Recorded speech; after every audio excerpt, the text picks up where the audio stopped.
Hello and welcome to the agenda on Dominion Broadcast Group this morning, where we dive into the heart of Nigerian politics. I am Chike Ubogu, and let me give you a dessert before the main meal. Well, it was all-round chaos as a female passenger on an Ibom Air flight from Uyo to Lagos caused a scene at the Murtala International Airport. That's the Murtala Mohammed International Airport on Sunday, assaulting an air hostess and clashing with airport security. In viral clips, she's also seen clashing with airport security before she was whisked away on a bus. Let's get to watch this dessert before the main meal.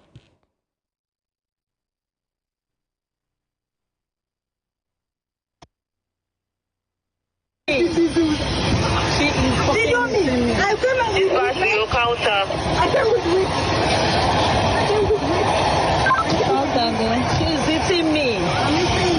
She is hitting me. She's hitting me.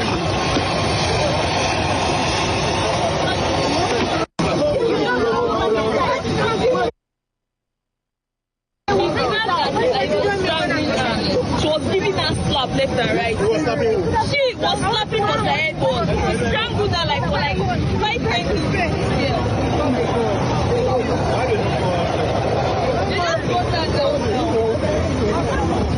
She was beating her. She was beating her. She was just like trying to calm down. She was like serious slap, but she was giving to her.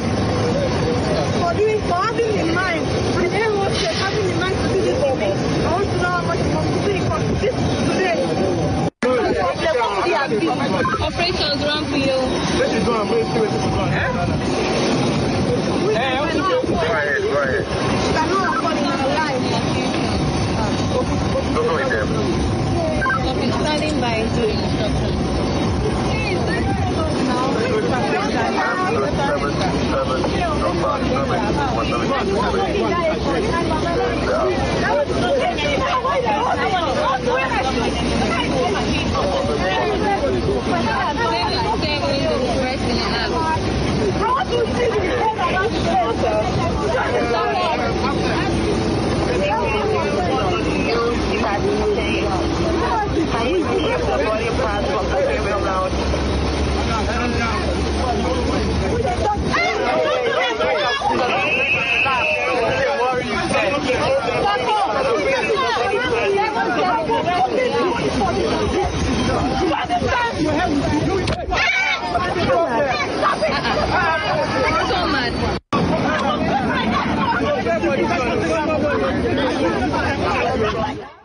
Well, the drama there at the airport. Well, the NCAA has since reminded travelers, you have responsibilities, not just rights. Well, this comes days after popular Fuji musician Kwam Won was hit with a 6-month flying ban for an altercation with staff and crew of Value Jet at the Nnamdi Azikiwe International Airport in Abuja. Well, joining me today is John Izuchukwu, a development researcher. Thank you for being here this morning, John. Chike, thank you for having me. It's my pleasure. Well, it's a season of airport drama.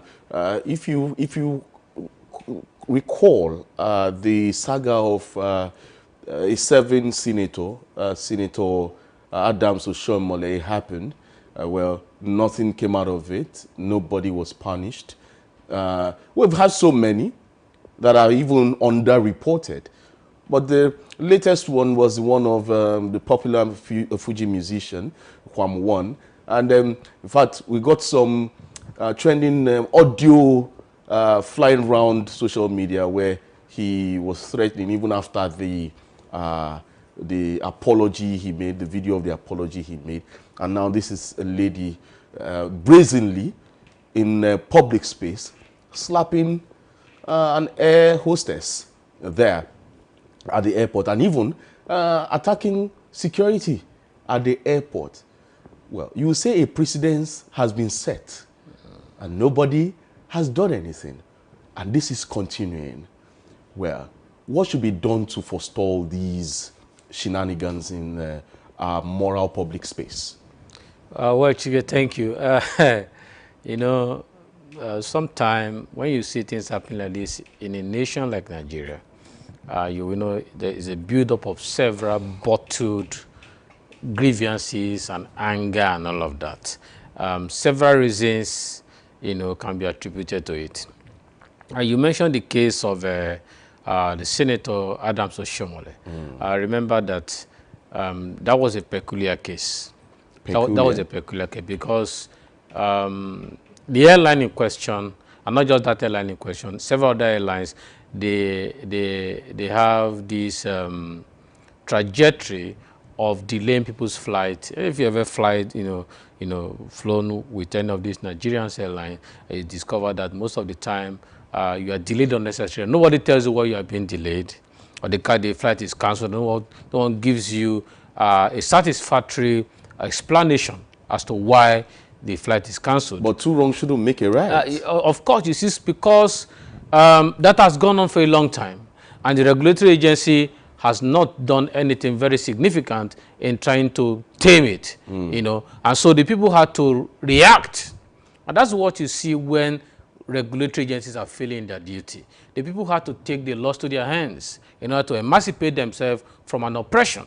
We've already been oppressed by the political elite. So agencies of government and ministries and businesses should not further oppress the people. At least if we can't match the government, we can match you. That's what exactly you are seeing today. So let's get down to the Fuji mission. That was it was a show of shame, because it's just the Milocom mentality. And it was a suicide mission. Yeah, it was a show of shame. It was just because the fact that he knows people in government, is supposedly a Lagosian as we speak, and nobody could do anything to him because he was saying he's the president's friend. Do you know who I am? He's the president's friend. And so that kind of a thing. So that was a total show of shame.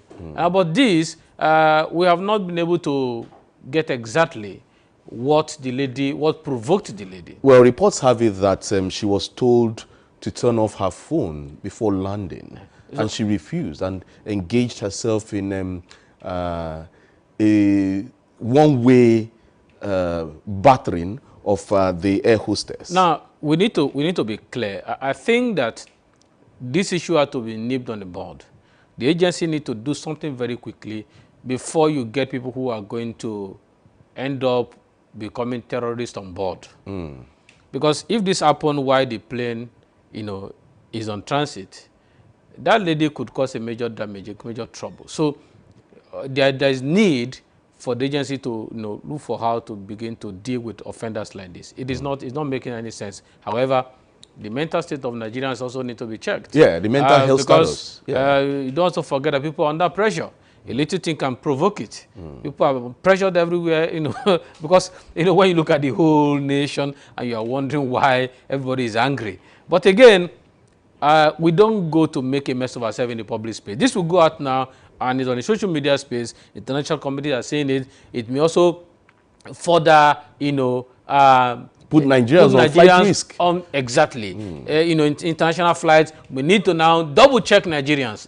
As a matter of fact, do some psychiatric tests. And not to ascertain if they are still normal or not. Nigerians are not, reason people may now be heightened, and it's not going to be too good. First, we should be careful what we do, at this age, because everything you do is actually going to the social media, and nobody in African countries will be laughing at us and say, these are supposedly the heartbeat of Africa. It doesn't. We don't deserve it at a time where we are still grappling to, get our international reputation right, and of course get our economy right. Well, getting our international reputation right, and also getting our economy right, but let's leave the social media buzz. That's the dessert for today. Right. Let's get to some talking points here. A topic which has been buzzing in political circles, and that the Nigerian presidency finally breaking its silence on Vice President Kashim Shettima. His fate ahead of the 2027 elections, where rumors have been swirling about whether President Bola Tinubu plans to keep Shettima as his running mate or drop him amid internal APC tensions and northern power plays. Well, The 2027 race is already heating up, even though we're still over a year away from serious campaigning, but it has been going on underneath. Let's set the stage quickly. President Bola Tinubu has finally broken his silence on the fate of Vice President Kashim Shettima on the forthcoming 2027 presidential election. The president said he would select his running mate for the election only after officially accepting the All Progressives Congress nomination at the party's national convention.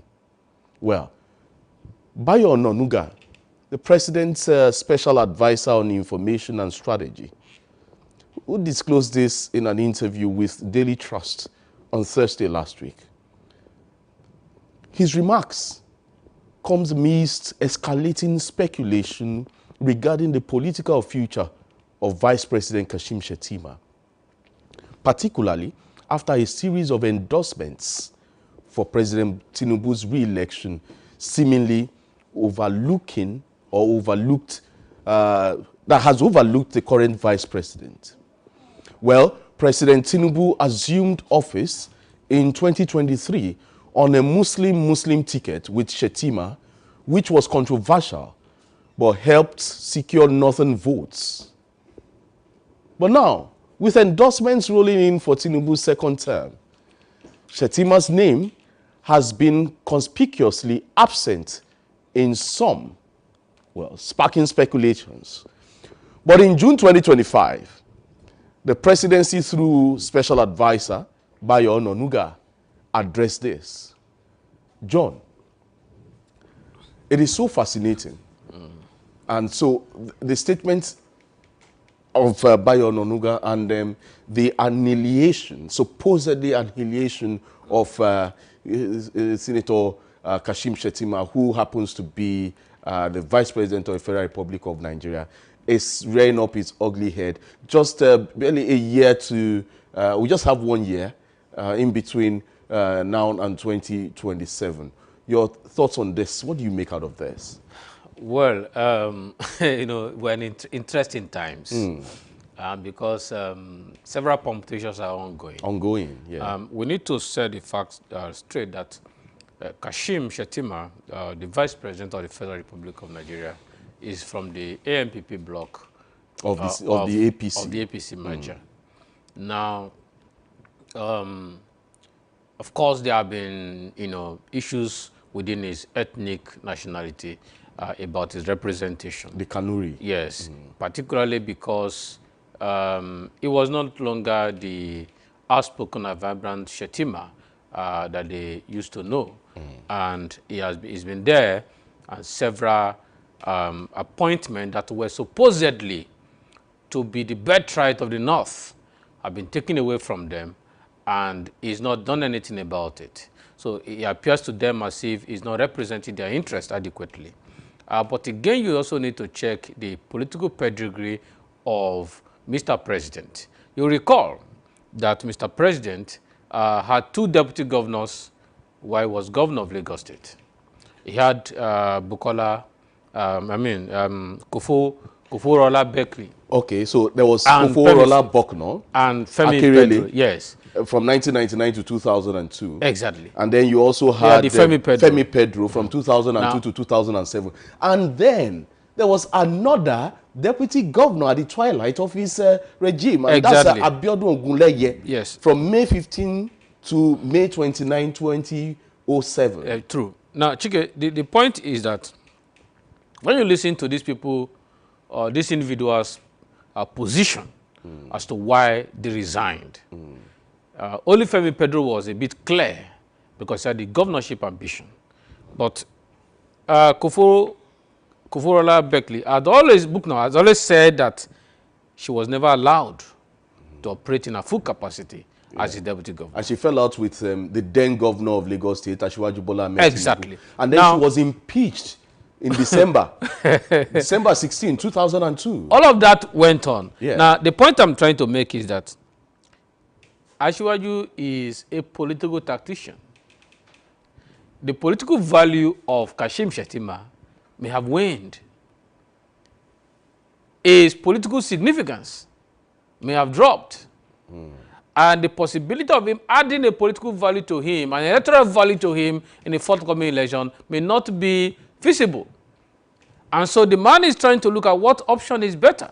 Because at the end of the day, Chike, it's about the numbers. Because there is no, you cannot point out to one spectacular thing that the vice president will do. They are just an appendage. The best of them. But during the past administration, we had a former vice president who was active, especially when it comes to economic policies. Chike, what do you mean by active? Is you act based on the directives given to you by the president. Or maybe then the then president, late President Muhammadu Buhari, was incapacitated at some point where he was away from the country. And so that made Professor Yemi Osinbajo active. The few occasions that Professor Yemi Osinbajo was given opportunity was because of the outcries of Nigerians. Yeah. Apart from that, he never handed over to his deputy, to his vice president, while he was traveling out of the country. Yeah. That was even a classical case of, you know, almost like a presidential somersault. Exactly. So that's not even to be considered. Okay. We're saying that the person of Asiwaju, for instance, knowing him and his political trajectory, you will know that he's already looking at the electoral value that Kashim, you know, possesses as we speak, based on the fact that even his own people do not want him anymore. But when you look at that again, you ask yourself, is this how to pay back to a man who was with you when in the eye of the storm? Because remember that the Muslim ticket was a major issue at the time. So if the man who was with you in the eye of the storm and you weathered it together, and now it seems as if you are gaining stability, and you now want to put him aside and go pick something new. Could there be an agreement? Okay, you are going to be vice president from the AMPP block of the APC, and after one term, another block becomes vice president, well, if eventually he gets the ticket. Onanuga had not given us that insight. Yeah, but Mr. President made a statement. See, yeah. His statement here, let me read out the statement. He says he would select his running mate for the election only after officially accepting the All Progressives Congress nomination at the party's national convention. Himself as he is already certain and is assured that he's going to return. So the only person who is not going to return, whose returning is dicey, is subject to validation and nomination by the his party, is the vice president. Okay. Meanwhile, the constitution states that you have only 1 turn to run. He will reapply to run again. Now, it's shoved to him that he's going to run for 8 years. But the vice president is the one whose fate is hanging in the air. That's, you see, but that's politics for you. It's becoming so fascinating. It's interesting. You know, so what you mean is the statement isn't a direct endorsement of Shettima, but more of a procedural clarification, right? Shettima is aware that he's going. It's no longer news. It's in the atmosphere. It's everywhere. It's no longer in the. So it's like a case of hold your horses. That's what the presidency is saying. So the people are going to decide, but it is already predetermined. Even the acting chairman of the party is not so disposed to the the ideologies of Shettima. He has his own block. And so apparently Shettima seems to be on his way out. But again, we look at how that will affect the electoral procedure, electoral activities by 2027. Whether Shettima will in good faith accept it, or it will have to cause some turbulence within the party. We are very hopeful to watch as things unfold. Well, Bola Ahmed Tinubu, that's the president of the Federal Republic of Nigeria, who served as governor of Lagos from 1999 to 2007, had 3 deputy governors during his tenure. We talked about them already, but there's one significant thing about them. About 2 out of the 3, Kofo-Orola Bokno-Akerele, who served from 1999 to 2002 as deputy governor, but she was impeached on December 16, 2002, after she fell out with Mr. President, then under the then Alliance for Democracy.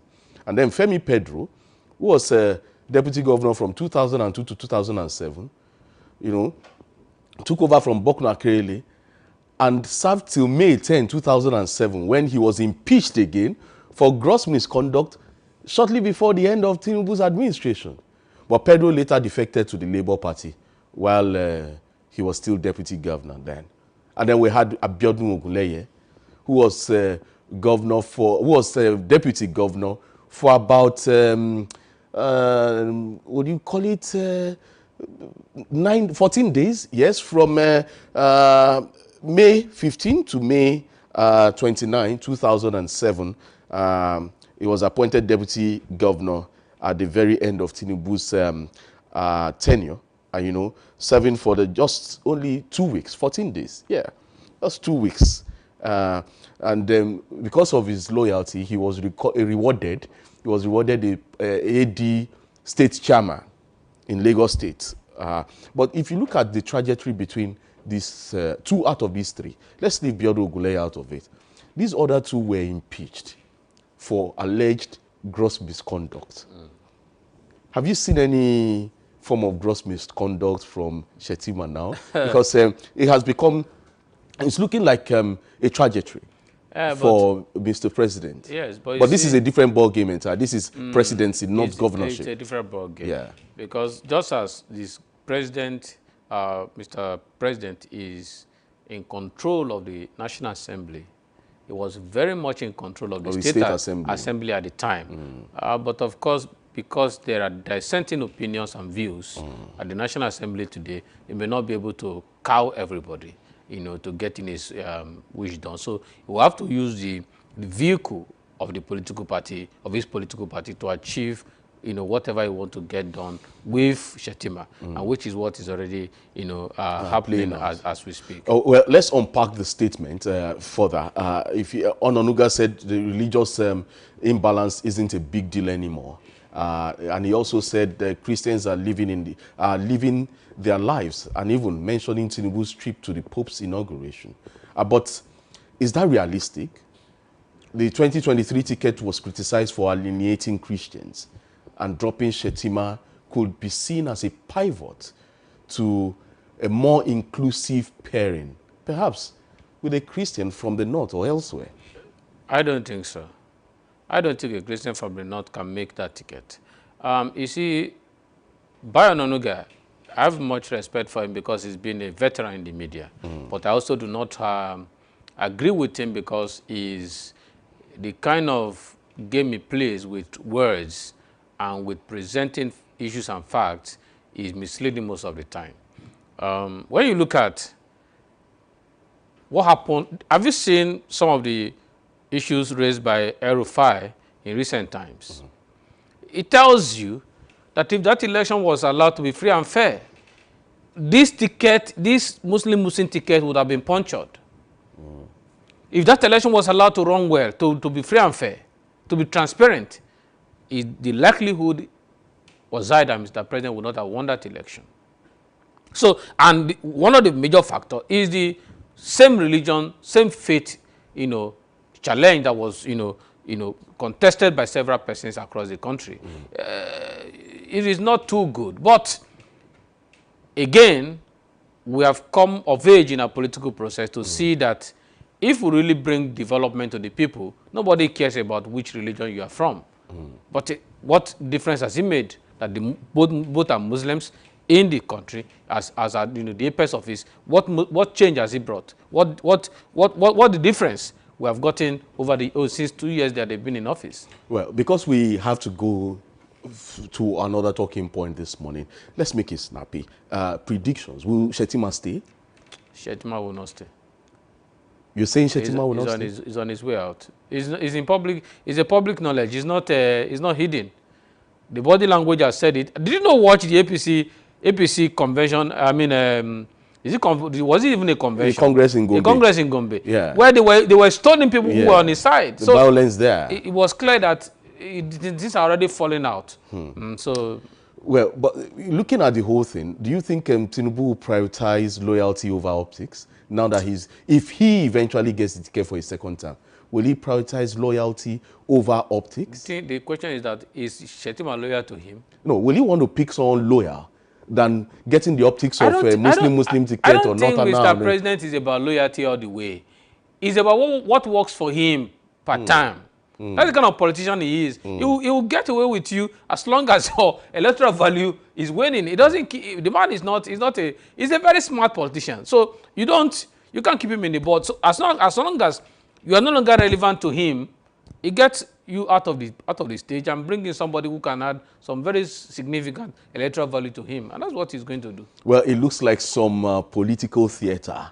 We are watching the movie, and let's see where it ends. Will he end in a comedy, or will he end in a tragedy? I hope he doesn't rock the APC for the next election.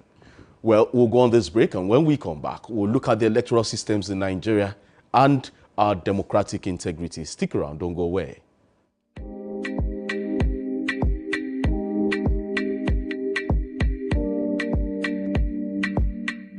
Ever dreamed of creating the next virus series or telling powerful stories on the big screen? This summer, your passion for TV can become a reality. Our TV Practical Summer Class is calling all future scriptwriters, producers, directors, video editors, reporters, news editors, and on-air personalities. Get hands-on training from industry professionals. Learn to shoot with professional cameras, master editing software, and produce your own content from start to finish. This isn't just a class. It's your launch pad. Don't just watch TV, make it. Enroll now. Spaces are limited. Visit our website on www.dominion.org.ng or call the number 0706 777 9435 0706 777 9435. Dominion Television, your channel of choice. Welcome back from that break. It's still the agenda on this Dial Dominion Brokers Group. It's an off-cycle election season, as some states will be hosting some by-election. In Anambra State, Onitsha North, precisely, there will be a State House of Assembly Constituency 1 by-election to fill up the seat of the after the assassination of the previous occupant, Honorable Justice Azuka. In Oyo State, it is the Ibadan North Federal Constituency by-election for the vacant seat in the Federal House of Representatives after the demise of the previous occupant, Honorable Musiliu Akinremi, popularly known as Jagaban. The by-election is slated for Saturday, 16th of August, 2025. Now, let's look at electoral systems and democratic integrity in Nigeria. We'll be discussing voting reforms, misinformation, and strengthening democratic institutions. As you know, Nigeria's electoral system is primarily the winner-takes-it-all voting, managed by the Independent Electoral Commission, or you call it the INEC.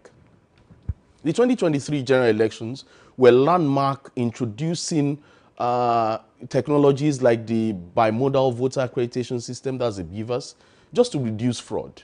However, they were marred by controversies, including allegations of vote buying here and there, result falsification, and even overvoting. Now, John, how would you assess the state of Nigeria's electoral integrity post-2023? Well, Chike, the report, the civil society report, local and international, on that election reflect the poor outing of the electoral umpire in Nigeria for that election.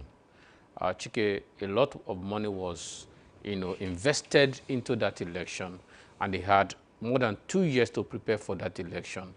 And what we got at the end of the day was not just a sabotage of our political process, electoral process, it was an attempt to kill democracy in Nigeria. That was enough to cause Nigerians to get on the street and perhaps start what could be the now revolution. But unfortunately, or fortunately for us, Nigerians are still very, we're people who love our country. And so there was some form of restraint while we go through the process. Chike, we had a very poor outing, no doubt about it. But again, you ask yourself, how do people get into leadership position of this electoral umpire? If the government in power appoints you, pays your bill, sends you for training, give you the money, the fund you need to organize election from start to finish, the same government, because we have not grown to where we can allow institutions to operate on their own. So we want to use the institutions to accomplish our goals, our aim. And that's what was exactly what we saw in the last election. It was a poor outing. It was totally undemocratic. We saw a total jettisoning of the electoral procedures and processes that was actually pulled down by the same umpire. Are you saying that the present INEC chairman, that's Muhammad Yakub, has performed below par? It's unfortunate that he's a professor, and the closest relative of what he has done would be Professor Maurice Hiu, who was the first electoral umpire at the inception of this Fourth Republic. Yeah, 1999. They were. I think he outperformed Hiu in times of electoral fraud. Because it's no longer new. Interesting. It's no longer new because the brazenly attitude that was put up and the flimsy excuses that was given showed that he had the backing of strong people in the country, backing of security agencies, backing of those who are in government and those who are out of government, and he did it with every sense of who can hold me. Nobody can do anything to me. It was such an obnoxious outing, such that we look at what has happened, and it was clear that the end of that election was already predetermined before we started it. Well, strong accusations there, John. But there's been... Okay, it's not an accusation. It's in the news. Immediately after that election, Faz, the bad guy, released a song that was... You mean Folarin Falana? Yes, yeah. Released a song that said it to his face. And what he said was not, it was just confirming what Nigerians were saying everywhere. That we trusted this man. We thought he was going to build on the legacy of Professor Jega. He came and made a mess of it, and brazenly so. And today he has continued his life. And when you look at him organize programs for, with INEC and for other persons, other civil societies, and you see the way he talks, you will discover that he's a man who has lost a sense of shame. And I'm wondering how he's surviving. He has a relative, he has family, he has children.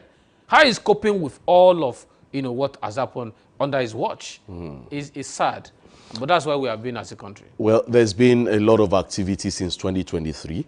INEC has outlined a roadmap for comprehensive changes within the commission, which includes potential amendments of the Electoral Act of 2022.